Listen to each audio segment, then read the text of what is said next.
आइए मेरे दोस्तों, आपका स्वागत है मांडुक्य कारिका में। सबके कल्याण की इच्छा रखते हुए सबका कल्याण हो, ईश्वर का नाम लेकर शुरू करते हैं।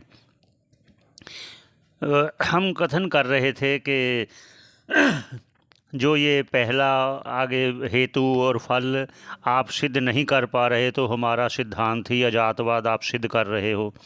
तो इस पर आगे कहने वाले थे, तो समय के अभाव के कारण नहीं कह पाए।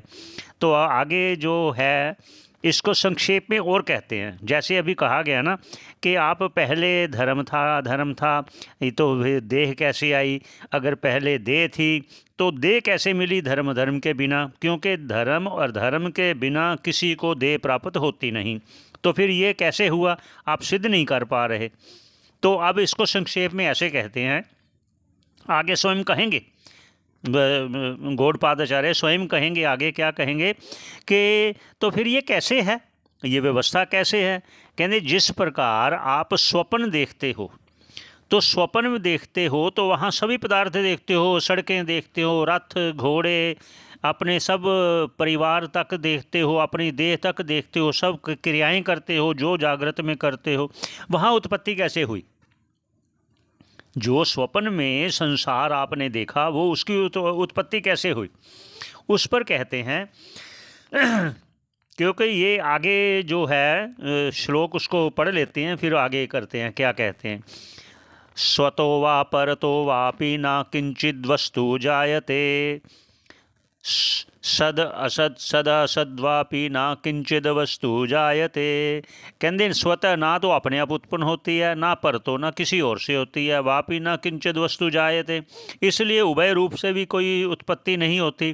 क्योंकि सत्य से दूसरा सत्य कैसे उत्पन्न हो जाएगा? एक दूसरी असत्य अर्थात कुछ जो है नहीं उससे उत्पत्ति कैसे हो जाएगी? तीसरा, ये दोनों रूप से कभी देखी नहीं गई, तो जो वस्तु है भी और नहीं भी, ये कैसे हो सकता है? इस पर वो कहे जिस प्रकार स्वप्न में आप सब देखते हो वो होता कुछ नहीं, लेकिन फिर भी देखते हो, उसका कारण बताया गया है निद्रा और आपके पूर्व के संस्कार, उनके कारण होता है। अब यहाँ कहते हैं संस्कार की बात, अब यहाँ कहाँ से आ गई? तो जब आप निद्रा तो है लेकिन स्वप्न नहीं है, तो इसका मतलब वहाँ संस्कार नहीं है, निद्रा है। इसका अर्थात क्या हुआ?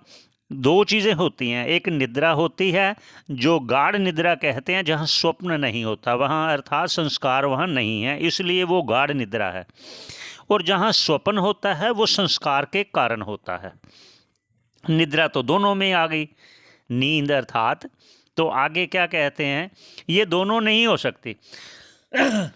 इसलिए ये प्रयास है कि जहाँ तक भाष्यकार कह रहे हैं कि आपके आगे रख दें, तो आगे का श्लोक का फिर उच्चारण करते हैं, आपको दिखाते हैं।